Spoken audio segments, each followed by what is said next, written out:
원문자 시, 아이디어도 보호될 수 있을까?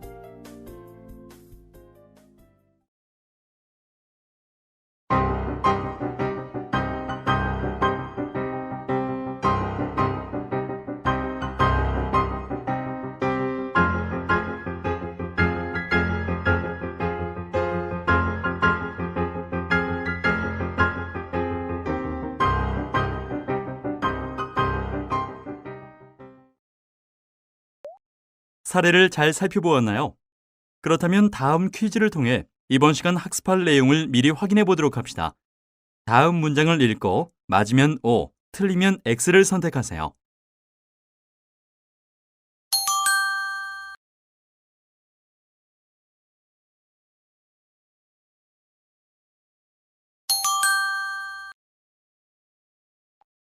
이번 시간에는 저작권법의 보호 요건에 대해서 배우도록 하겠습니다. 이번 시간 학습을 마치고 나면 저작권법의 보호 요건을 이해할 수 있고 창작성의 개념, 아이디어와 표현의 구분도 이해할 수 있습니다.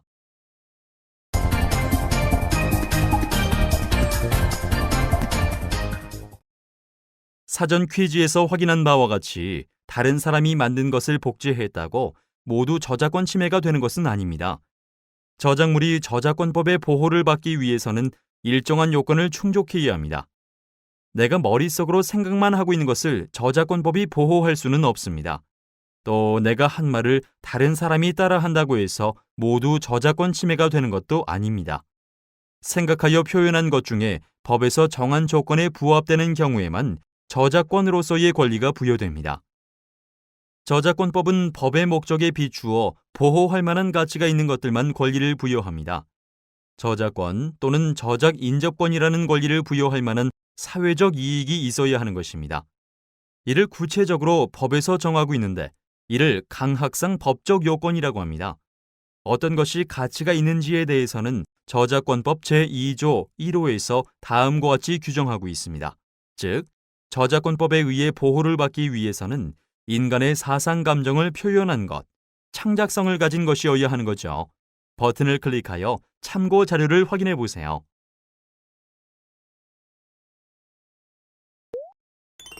돌발 퀴즈. 문제를 보고 알맞은 답을 선택해 보세요. 그럼 저작권을 보호받기 위해서는 어떻게 해야 할까요? 특별한 등록이나 인증이 필요할까요? 아닙니다. 저작권은 아무런 절차나 방식 없이 권리가 발생합니다. 이를 무방식주의라고 합니다. 보통 책에 All Right Reserved나 원문자 C와 같은 표시가 있는데요. 법적인 의미는 크지 않아요. 다만 저작권 등록을 해두게 되면 분쟁 발생 시에 침해자가 침해 행위에 과실이 있는 것으로 추정하게 되는 효과가 있습니다. 또한 저작자로 실명이 등록된 자는 그 등록 저작물의 저작자로 창작 연월일 또는 맨 처음 공포 연월일이 등록된 저작물은 등록된 연월일에 창작 또는 맨 처음 공표된 것으로 추정해주고 무명 또는 널리 알려지지 않은 이명으로 공표된 경우 저작자가 실명을 등록하면 저작물의 보호기간이 공표 후 50년에서 저작자 생존기간과 사후 70년으로 연장되는 효과도 누릴 수 있습니다. 마지막으로 등록이 되어 있으면 저작권이 침해되었을 때 실제 손해액을 입증하지 못해도 저작물마다 1,000만 원 이하에서 상당한 금액의 배상을 청구할 수 있습니다. 이를 법정 손해배상이라고 합니다. 등록 절차는 매우 간편하며 수수료도 2만 원 정도니까 그다지 비싸지 않습니다. 한 번만 등록해두면 연차료 같이 추가로 납부할 금원도 전혀 없으니 이번 기회에 여러분의 저작권을 한번 등록해보세요.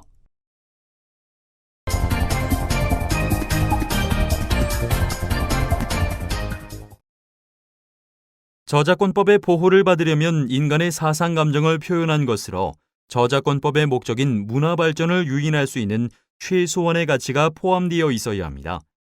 대법원에서는 창작성에 대해 어떠한 작품이 남의 것을 단순히 모방한 것이 아니고 작자 자신의 독자적인 사상 또는 감정의 표현을 담고 있음을 의미한다고 판시한 바 있습니다. 결국 창작성은 다른 저작자의 기존의 작품과 구분할 수 있고 저작자 나름대로의 정신적 노력의 소산으로서의 특성이 부여되어 있는 정도면 충분하다고 볼 수 있습니다. 창작성과 관련된 사례를 살펴볼까요? 첫 번째는 운전면허 시험 문제집입니다. 운전면허 시험 문제집은 여러 항목으로 나눈 뒤 간결하게 요약 정리 해설하고 있어 소재의 선택 및 배열에 창작성이 있다고 보아 저작물의 보호를 받을 수 있다는 판시가 있었습니다. 두 번째는 우리의 시력을 측정할 때 사용하는 시력표인데요. 의료 연구의 일종인 시력표의 저작물성을 인정하였습니다. 이 두 가지 사례를 보면 창작성의 기준이 아주 높다고만은 할 수 없겠죠? 그럼 버튼을 클릭하여 다른 사례도 확인해 보세요.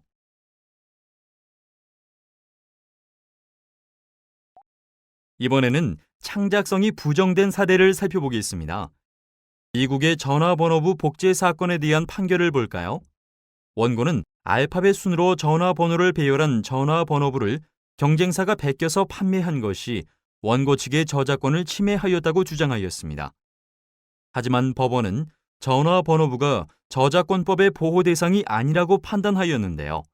많은 노력과 자본을 투입하여 전화번호를 수집하였다고 하더라도 정보의 선택 정리 배열의 창작성이 없다면 저작권법에서 보호하지 않는다고 본 것입니다. 이로써 미국 연방대법원은 독자적으로 작성되었다는 이유만으로 저작권의 보호 대상이 되는 것이 아니라 어느 정도의 독창성이 있어야 저작물성을 인정받을 수 있다는 기준을 확립하게 되었습니다. 또한 누가 하더라도 비슷할 수밖에 없는 경우에도 창작성이 부정됩니다. 아무리 많은 노력을 들여서 만든 것이라도 다른 사람도 비슷하게 할 수밖에 없는 것이라면 저작권법에서 보호하지 않습니다. 저작권은 노력에 대한 보상이 아니라 창작에 대한 보상이기 때문입니다. 좀 더 자세하게 해볼까요? 경마 예상지에 표시되는 경기 진행 상황과 예상 결과를 담은 컴퓨터 추리 전개도의 표현 방식, 마필들의 습성과 능력, 입상 유력 사유를 설명하는 방식 등은 오랫동안 사용되어 온 방식이거나 전형적인 표현 방식으로 누가 하더라도 그렇게밖에 할 수 없는 것이어서 창작성을 인정할 수 없습니다. 또 박물관에 가보면 훼손을 방지하기 위해 원본을 사진으로 찍어서 전시하고 있죠. 이를 영인본이라고 하는데 그렇다면 영인본을 촬영한 사람에게 저작권이 있을까요? 영인본이나 원화 촬영 등에는 창작성이 없다고 보고 있어 저작권을 인정하지 않습니다. 우리나라 판례에서는 성형외과 병원 홈페이지에 게시된 모발 이식 전후의 환자 사진과 온라인 상담 내용에 대한 저작물성을 부정한 사례가 있습니다. 또한 최근 우리나라 판례로 나가사키 짬뽕 사건이 있습니다. 가수 2NE1의 두 번째 미니 앨범 수록곡이었던 내가 제일 잘 나가를 패러디하여 내가 제일 잘 나가사키 짬뽕이라는 광고 문구를 만든 것인데요. 저작권 침해가 아니라고 판단했습니다. 이 사건 제호는 내가 인기를 많이 얻거나 사회적으로 성공하였다는 단순한 내용을 표현한 것으로서 그 문구가 짧고 의미도 단순하여 어떤 보호할 만한 독창적인 표현 형식이 포함되어 있다고 보기 어려우므로 비록 이 사건 가요에 이 사건 제호와 동일한 가사가 반복되어 나온다 하더라도 그것만으로 이 사건 제호가 저작물로 보호되는 것은 아니다라고 하였습니다. 돌발 퀴즈. 문제를 보고 알맞은 답을 선택해 보세요.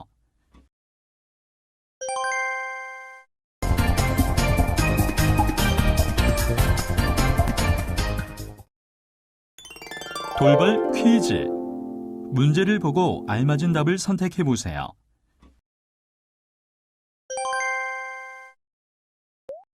저작권법의 보호를 받을 수 있는 것은 사상 감정에 표현된 것만 해당됩니다. 아이디어 영역에 속하는 것은 누구나 자유롭게 사용할 수 있습니다. 저작권법은 생각이나 감정, 그 자체를 보호하는 것이 아니라 그것에 대한 표현물을 보호하는 것입니다. 생각은 만인의 공유이므로 특정인에게 독점권을 인정할 수 없습니다. 예컨대 왕과 나라는 드라마와 왕과 비라는 드라마는 동시대를 다루고 있습니다. 당연히 비슷한 역사적 배경이 등장합니다. 이는 특정인에게 저작권을 주어 독점시킬 수 있는 것이 아니죠. 또한 아동용 만화를 보면 권선징악으로 끝나는 경우가 대부분입니다. 동일한 주제를 다룬 만화가 만들어졌다고 해서 저작권 침해가 되는 것은 아닙니다. 주제는 아이디어 영역이기 때문입니다. 또한 열차 시간표, 요금표, 메뉴판 등은 사람의 사상 감정이 표현되지 않으므로 저작권법에 의해 보호되지 않습니다. 그래서 작성자의 허락을 받지 않고 복사하여 사용하여도 저작권법상 복제권 침해가 되지 않는 것입니다. 이제 아이디어와 표현을 구분하는 기준을 살펴볼까요? 아이디어와 표현의 구분이 이 그림과 같이 항상 명확한 것은 아닙니다. 실무와 학계의 구분법을 살펴볼까요? 실무에서는 저작권법의 목적과 취지에 따라 배타적 권리를 부여하는 것이 새로운 창작을 방해하지는 않는지, 문화 발전에 도움이 되는 방향은 어느 것인지 고민하여 아이디어와 표현의 구분을 판단하고 있습니다. 그리고 학계에서는 아이디어 영역에 속하는 것으로 개념, 해법, 창작의 도구 등을 제시한 바가 있습니다. 판례를 통해 아이디어와 표현을 어떻게 구분하고 있는지 살펴보면 좀 더 쉽게 이해하실 수 있을 것입니다. 까레이스키와 소설 텐샨 산맥의 저작권 논쟁에서 전형적으로 수반되는 배경이지만 사건은 아이디어라는 판례가 있었습니다. 또한 한글 교재 중 두리두리와 신기한 한글나라의 글자 교육카드 선택 배열과 같은 순차적 교육 방식은 아이디어에 불과하다는 판례가 있었습니다. 버튼을 클릭하여 다른 사례도 확인해 보세요.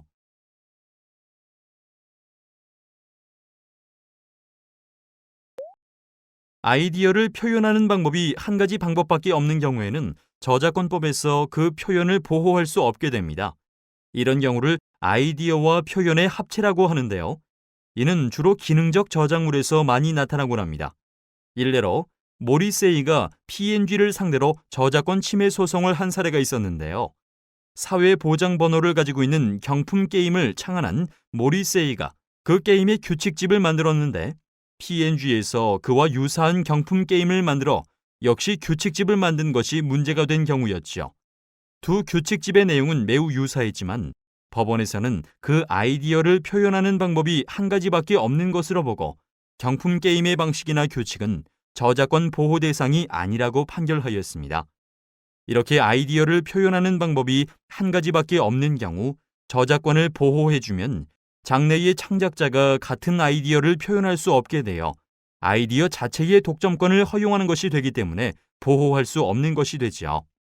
우리가 지금까지 살펴본 것을 토대로 아이디어와 표현의 구분을 어떻게 할 것인가를 정리해보면 그 구분은 사전적 의미가 아니라 저작권법의 입장에서 규범적으로 판단되어야 함을 알 수 있겠죠.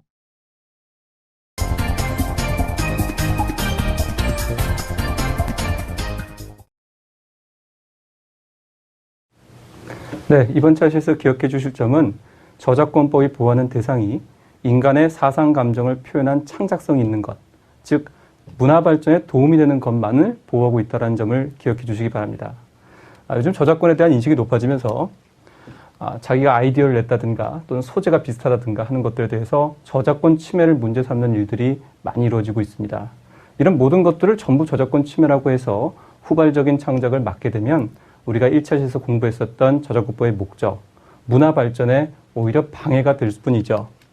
문화 발전이 되기 위해서는 보다 많은 창작물이 나와야 됩니다. 비슷한 소재, 같은 아이디어를 갖고 있더라도 어떤 사람이 창작하는가에 따라서 그 내용이나 세부적인 사항들이 달라지고 우리는 더욱 다양한 문화를 접할 수 있게 되겠죠. 그러면서 우리가 더 풍요로운 문화를 향유할 수 있게 되지 않겠습니까?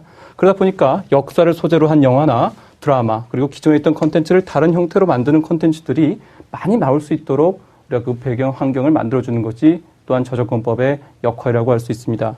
예컨대 우리나라 드라마나 영화 같은 것들을 보면 연상군 관련돼서 이와 같이 많은 콘텐츠들이 나오고 있습니다. 이런 것들을 먼저 내가 소재를 정했다고 해서 이후에 만드는 것들에 대해서 모두 저작권 침해라고 만들 수 없게 한다면 우리가 원래 목표했었던 문화 발전에 오히려 역행하는 일들이 이루어진다는 것이죠. 그래서 법에서는 어떤 애들을 보호하는 것이 문화 발전에 도움이 될까?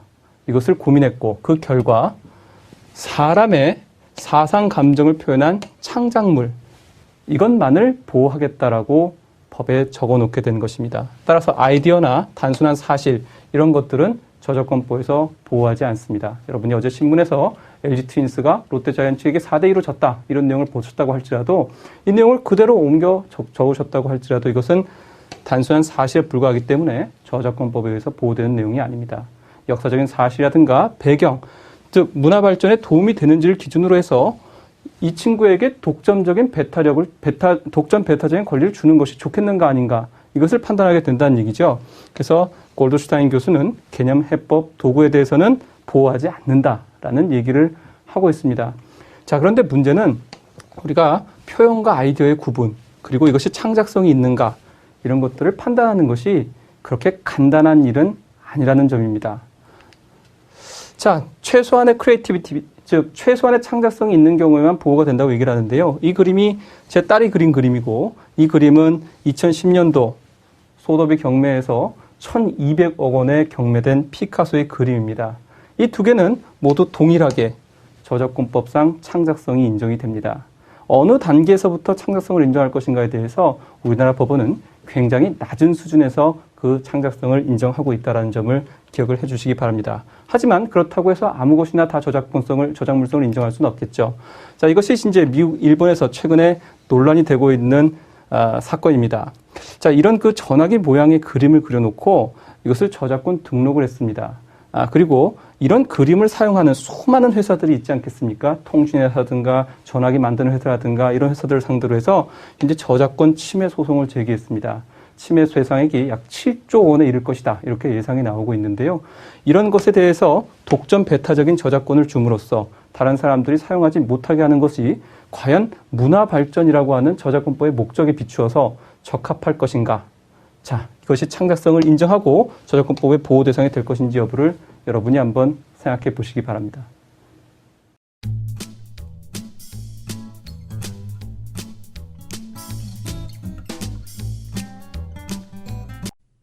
학습 내용을 충분히 숙지하셨나요? 오늘 학습한 내용과 관련된 문제를 생각해 보도록 합시다. 주어진 문제에 대한 여러분의 생각을 작성해 보세요. 여러분이 작성한 내용은 저장하여 다시 확인할 수 있습니다. 내용을 저장하고 난 뒤 교수님의 팁도 확인해 보세요. 오늘 학습한 내용을 퀴즈를 통해 다시 한번 확인해 보시기 바랍니다. 자, 그럼 시작해 볼까요?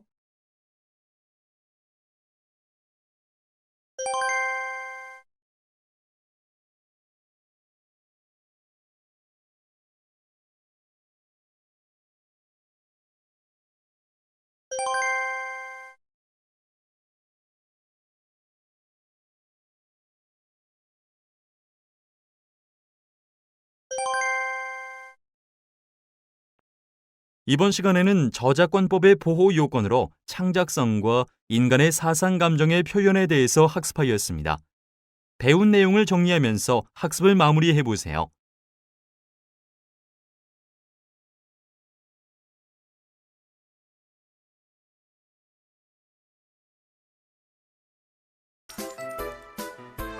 이번 시간의 학습을 모두 마치셨습니다. 다음 시간에는 3차 시 나는 저작권자에 대해 학습하시겠습니다.